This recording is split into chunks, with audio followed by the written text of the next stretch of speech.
Subscribe করুন। আমির খসরু হযরত নিজামউদ্দিনকে কিরূপ ভক্তি ও মহব্বত করতেন তার একটি ঘটনা বললে সহজে আপনারা বুঝতে পারবেন।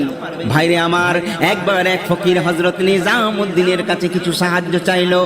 সে সময় ফকিরকে দেওয়ার মতো তার হাতে কিছু ছিল না। তখন তিনি ফকিরকে পরদিন আসতে বলে দিলেন। তারপর দিনও ফকির এলো, আজও তার হাতে কিছু ছিল না।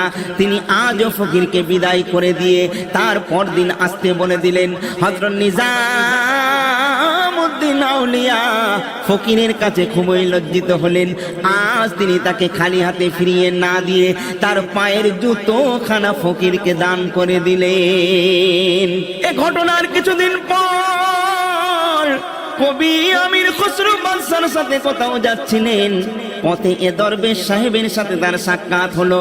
তিনি তার কাছে পীর সাহেবের খবরাখবর জিজ্ঞেস করলেন। দরবেশ সাহেব কবির কথার জবাব দিচ্ছেন, এমন সময় আমির খসরু বললেন, এ কি ভাই, তোমার শরীর থেকে আমার পীর সাহেব হুজুরের দেহের সুগন্ধ আমার নাকে আসছে। ব্যাপার কি ভাই, একবার বলো, সত্য করে বলো, কি বস্তু তিনি তোমাকে দান করেছেন বলো।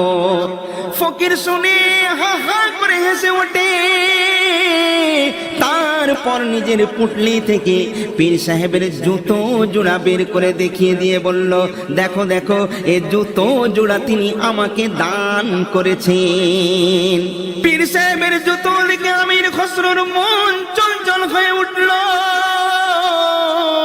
তিনি কাতর শুনে ফকিরকে বললেন, ভাই ফকির, এর জুতা জোড়া তুমি আমার কাছে বিক্রি করো, এর বিনিময়ে তুমি আমার কাছে যা চাইবে গো আমি তাই তোমাকে দিতে রাজি আছি। বোকা ফকির জুতোর মর্যাদা বুঝতে পারল না। টাকার লোভে সে তখনই বিক্রি করে দিল। আমির খসরু বহু টাকা দিয়ে জুতো জোড়া ক্রয় করে নিলেন। এ জুতা ক্রয় করার পর আমির খসরু আর বাসায় ফিরে এলেন না। বাদশার কাছে বিদায় নিয়ে তিনি পীরের দরবারে গেলেন।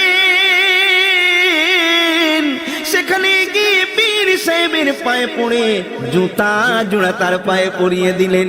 এই জুতা জোড়া ক্রয় করতে আমির খসরুর যদি সারা জীবনের সম্পদ লাগতো, তবুও তিনি সেদিন ফকিরকে দান করে ওই জুতা জোড়া ক্রয় করতেন।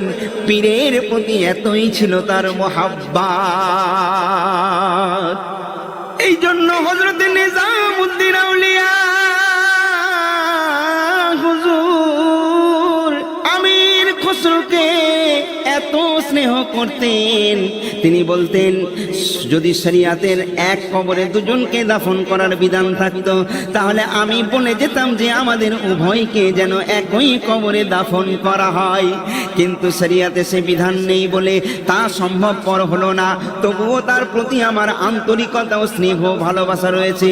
মৃত্যুর পর আমাদের আত্মা একে অপরের পাশে থাকবে, এমনকি আমির খসরুকে ব্যতীত আমি জান্নাতে যাব না।